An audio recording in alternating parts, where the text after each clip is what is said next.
In Antioch, there is a committee where the school board and city officials meet to talk about how can we bring these two together and make sure that this like community to school models actually really work and that we are working together to make sure that like quality of life in the community, but also academic, like your environment academically is also equitable. And so I've just got elected in November. And so this committee has not met in over a year due to COVID. And so I'm looking forward to having that meeting. But what I also acknowledged is none of you actually go to school in Antioch. You the only one that go to school in Antioch. How many of y'all go to school in Antioch? You. And AUSD, Antioch Unified School District. Y'all too. And you, 3 of y'all. And then everybody else transplanted out to Brentwood. And you in San Francisco because you was already out there and then now you live out here. For those of you who are actually like in the Antioch Unified School District, it would be important for you to know who are your school board members, who's the board president, and to be talking about like what you want to see currently as a student, but like what would you like to see happen for other students like moving forward so that they don't have the same experiences you all had. And then for Brentwood, I would be curious to know, like, why didn't your parents, if you live in Antioch, send you to this school district instead of in Brentwood, right? That's a big question, right? Because obviously there are some benefits, right? There are stark differences environmentally and potentially academically, but you did not go to school where you live. And so, yeah, that's a question I have because all of everything you mentioned, if you are in Brentwood, they need to hear this stuff over there. How do you live in Antioch but go to school in Brentwood? Why? And your mama here too, so she could probably answer that. She can put some input. But no, I started off in Antioch, but I transferred because in 4th grade I was being bullied. And I had went to the teachers and I had went to the principal, to the counselor, to my own 4th grade teacher. I had went to the yard duty. I had went to everyone in the school, and my mom had went up multiple times, constantly, to the office, and nothing was being done. And so it got to a point where I couldn't even go home without still experiencing, being bullied because the school there's a gate connecting the apartment building and the school. So they keep that gate there and they open and close it during school and after school hours so people can come through. And there was a lot of kids walking. So they would say all my experiences out of school, for me, for some reason, didn't matter because it was out of their hands because it was out of school. I was going up the elevator and I had paper thrown at me by the girls. So I was like, but when they want to say that I said something back out of school, all of a sudden, well, you said this and you said this, so now you have to be held accountable for it. Now I'm the aggressor in every single situation because I got sick of it and I started sticking up for myself. I went to school in San Lorenzo. How did you end up in AUSD? After 8th grade, I came to AUSD. You moved here and ended up in the Antioch Unified School District system. Yes. And what was that experience like? When I first came in 9th grade, it was just like I was by myself. I didn't really know anybody because I haven't been here in elementary. I only knew YMCA, but I didn't know anybody else. Only you, though. Yes. But that's only because we went to the same church. So, yeah. And I just felt alone. I attended Jack London Elementary School in Antioch District. We recently had moved out of my Nana's house when we originally from San Francisco. Me and my mom were living on our own in Sunnydale, and then things were bad out there, and so we moved to my Nana's house in Antioch, and we stayed there with her for a couple of years, and I attended Jack London and stuff, and so my Nana would, help me take me to school at Jack London. And then we ended up getting our own house, and then I went to Etna. My mom just thought it would be better if, I had a fresh start and went to a different school, a different district where nobody knew me. So the reason why I went to Brentwood School District is we actually did live in Brentwood. During my high school year, we actually moved to Antioch. But my mom, honestly, she didn't want to put me in the Antioch School District. Especially at that age and with academics being so low, she rather kept me in a Brentwood School District. I get that there needs to be more resources, and it will make sense that your parents will want you to have a better education, so they might send you somewhere else. We just passed a lot of measures for youth development, youth programs in the city, a discussion around a youth center, doing activities at parks. What does safety mean to young people while in the community? And so in my role as somebody who now for the next year and a half gets to influence the city budget and also public policy, pretty much myself and 4 other people get to decide what you experience every day in the community where you live. And we don't talk to you about it. So for me, it's important to know what programs do you want to see? If there was a youth commission in the city where you could let elected officials know what you want to see as a young person, would you join that commission? Would you sign up for that commission? Would you tell your elected officials and organize and tell them what you want to see in the community? So I think I'm just here tonight to kind of hear, what do you want to see in Antioch? So if you live in Antioch and you a young person and you got to walk to Little Caesars, which has the grossest pizza in the world, but you're going, what do you want to feel going there, right? What's not here that you wish was here? And what are you willing to do to help me make that happen?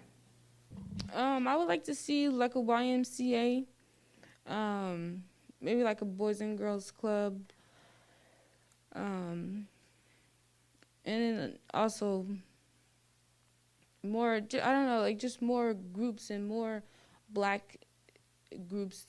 What am I trying to say? Black communities coming together really and joining together and just doing stuff, together to empower other black people and empower, other people of color. My pastor says it all the time, and she said it last week in our session. A lot of the young men who are out there selling drugs or whatever, they're entrepreneurs. They know how to make money, but if they had a program to teach them how to make money and, legally and go somewhere as a career with that, that would be really cool. So I think we should also have entrepreneur programs. Well, I agree with everybody that just talked, but I also want to see a big brother or big sister program. I feel like that would be have a lot of impact on our youth, 12 and under youth. Well, I haven't really lived in Antioch for that long. It's only been a year, so I haven't really gone outside. But the places where I have been is Trader Joe's, Target. Those are the only places I've been to because I'm a city person. I'm not there's space, and I've never had space. So at least, but that's good for me at least, because we lived at least in a really compacted area. Like, this is a whole different environment. So it's like I don't see a lot of gang activity. I don't have to duck down like every time I go outside, which at least for me is like a good thing. And like I don't have to like be aware of like looking over my shoulder or having high anxiety, because I already have anxiety. So like I don't have to like look over my shoulder every 5 minutes, which is nice. But at the same time, like when I see a lot of the things that are around me, there aren't a lot of like everyone else said, like recreational like areas. There aren't a lot of like parks, what I've seen, like, because I have 2 younger brothers, so I haven't like been able to take them to the park, or like I haven't been able to take them like places where we usually could go to, which is like close by, which I was like, that's different because you have all this space and you don't really use it. But do you feel like it would be cool to have like somewhere to go to find that information, like Yeah, an app or something? Like, yeah, or like a place where like there's like, I don't know how to explain it, but like I don't want to like base, but like in San Francisco there's like this one area where you can like see all like the parks and like places where you can like hang out and like have activities. It's called Yerba Buena, but like they show you like maps of the trails, and they show you the maps of like where people go, like the most popular areas. Or right now, as of COVID, it's kind of hard because they shut down a lot of the things, but like they have a lot of things or a lot of resources where it shows where in specific areas where a lot of, not tourists, but like a lot of people go to. But I haven't seen that. I just want to like have somewhere where we can go, like just to get together and have like fun and get away from home. Like somewhere we can just like maybe like also like somewhere where we could like talk to one another. Like we could do something like an outreach program certain days of the week, probably like Saturday once a like how church do outreach like for the community. We could do something to give back to the community, our community. I don't know at the moment what we could do, but that was my idea. I was thinking I want to go back on programs, definitely ones that for like talents and like hobbies, because when like me, my mom mentioned earlier, like I like drawing, but I also like to dance, and I like to do a whole bunch of different things, but I have nowhere to do it or nowhere, to really practice. Like I want to be taught by someone, different moves I can do or how to draw stuff for, in school. And there's nothing outside of school that's affordable, for me and for a whole bunch of other people. There's no programs affordable that is based on teaching people and helping them on their hobbies and their talents. Do you guys have a mall? Barely. The building is there. Because I've been like looking and like searching, and there is nothing.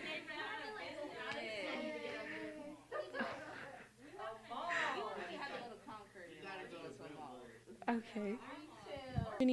But adult sports teams, because once kids come out of high school, some of them may not go off to college. Some of them aren't, some families cannot afford to send them off to college. And then they get trapped into doing the same old thing, doing drugs on the streets, versus, pursuing a dream that maybe they have, or just getting out of trouble and having something to do besides being on the streets. I was thinking, I was talking to somebody earlier, and I think we should also have more, we talked about it last week too, special needs programs. There's not a lot of special needs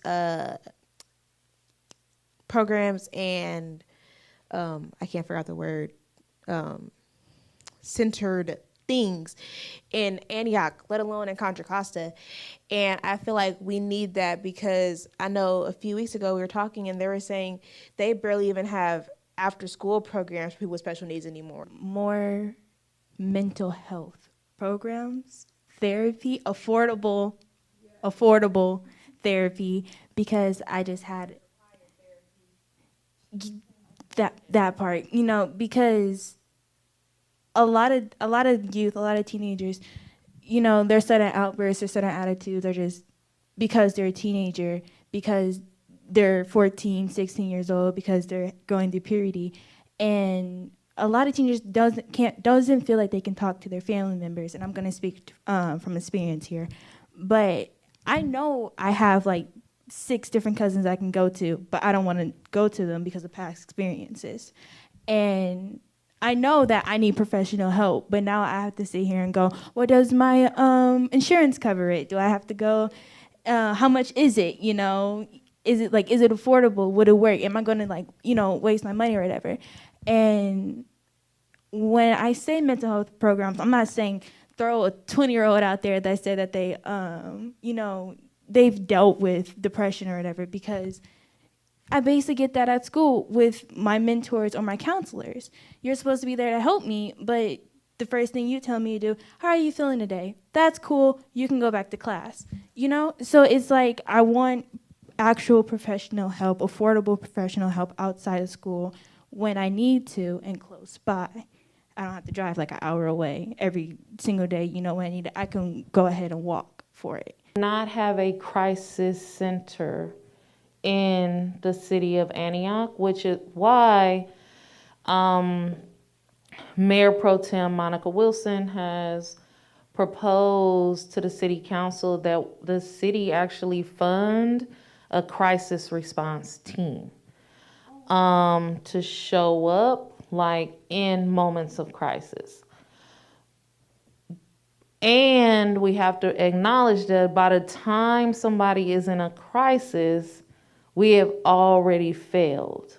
And so having somewhere to go before you're in a crisis is important. And what I think I'm hearing is because if you have somebody to help you think through and intervene before you get to a crisis point, then you could process.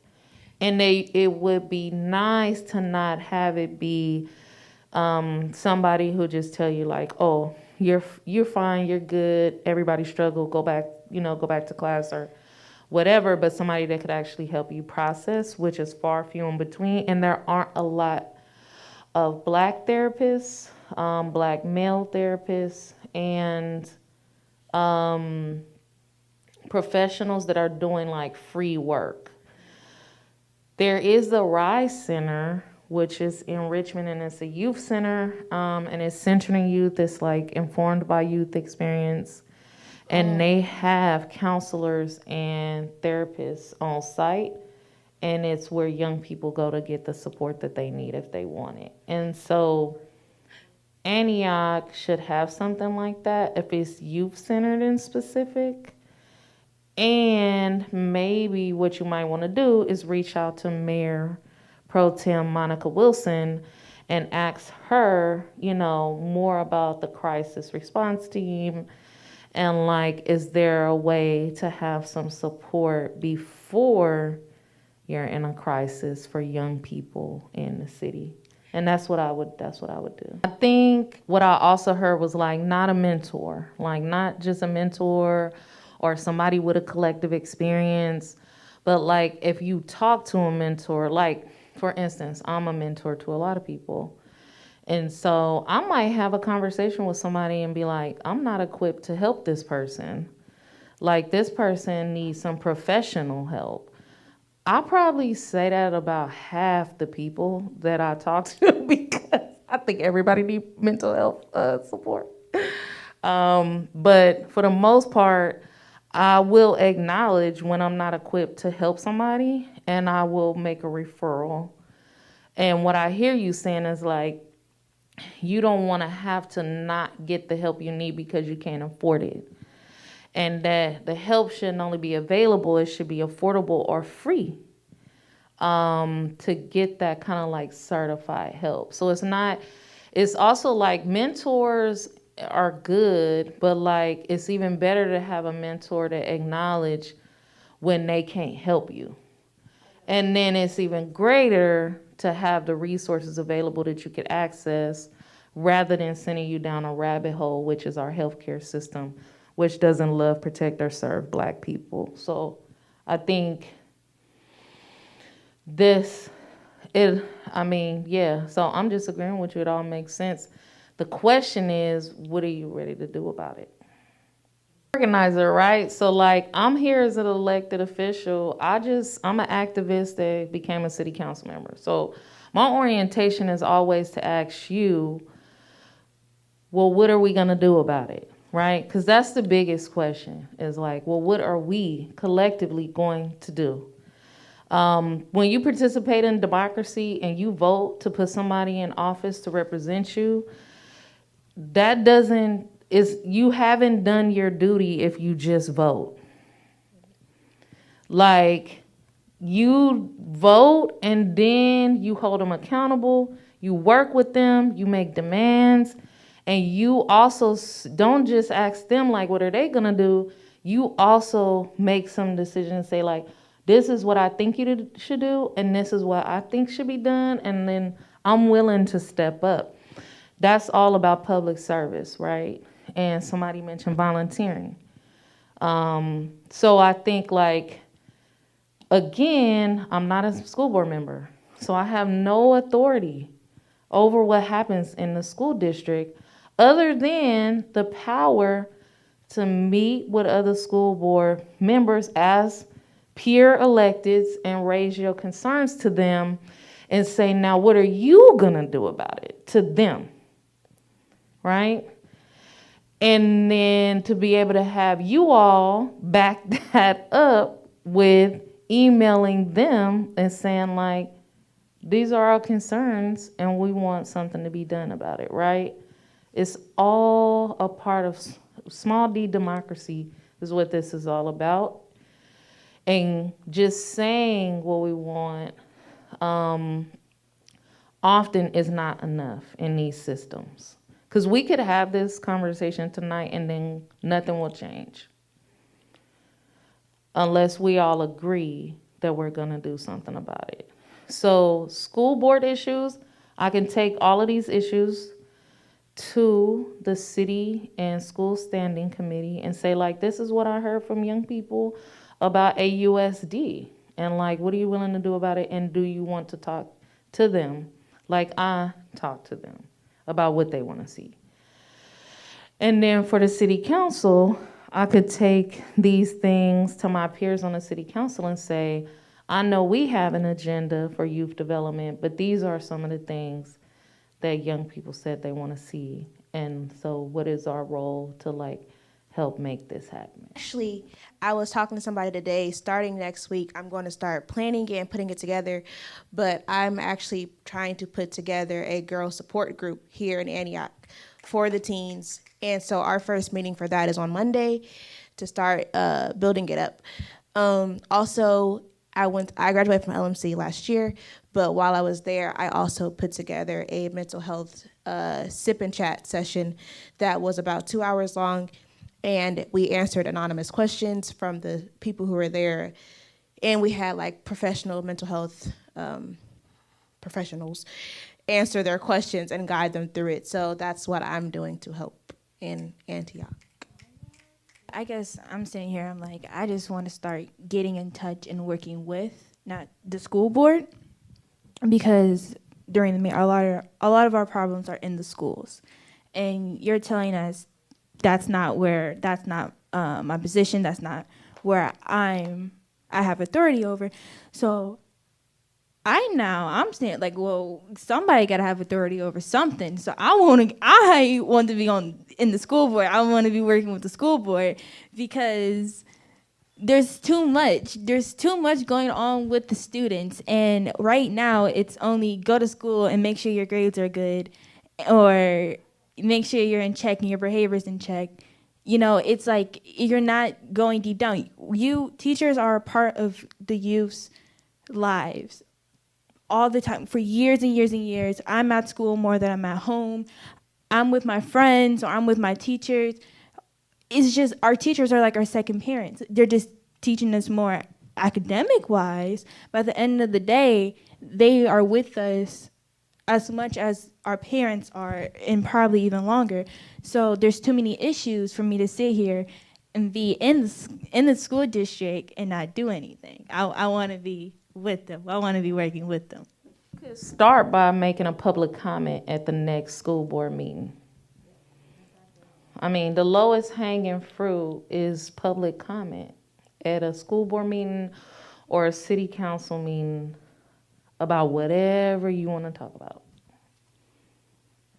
And you could submit it written and somebody will read it for you, or you can speak in your own voice. And both of those forums. The school board is supposed to have student representatives on it. And so I would be submitting a public comment at the next school board meeting about wanting them to speed up that process to increase the number of student representatives because there is interest out there. And I think it's a new school board, and I think that they are more geared towards youth leadership than the previous school board. So if that's something like leadership at that level is important, that's one of the ways I'll move forward. This was really good information. I appreciate y'all time. I know it's getting late.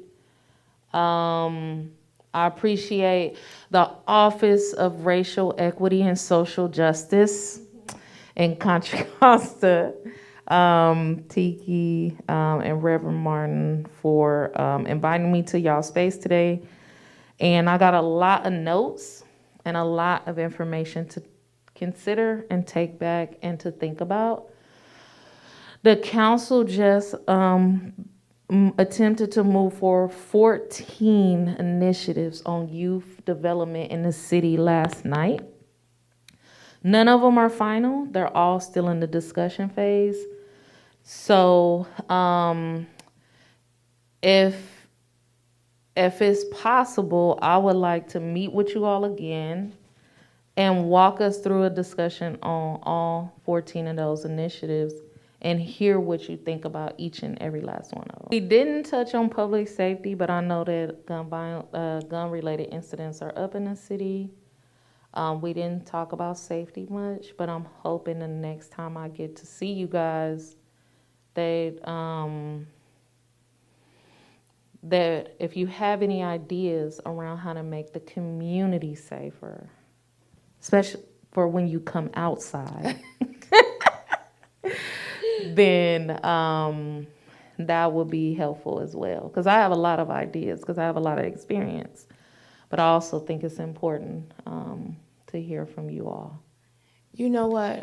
As we, bringing things to a close, I want to thank, each and every one of you guys for giving your opinion. A lot of you guys opened up and talked and shared, and trust me, a lot of them do not open up and talk. So I really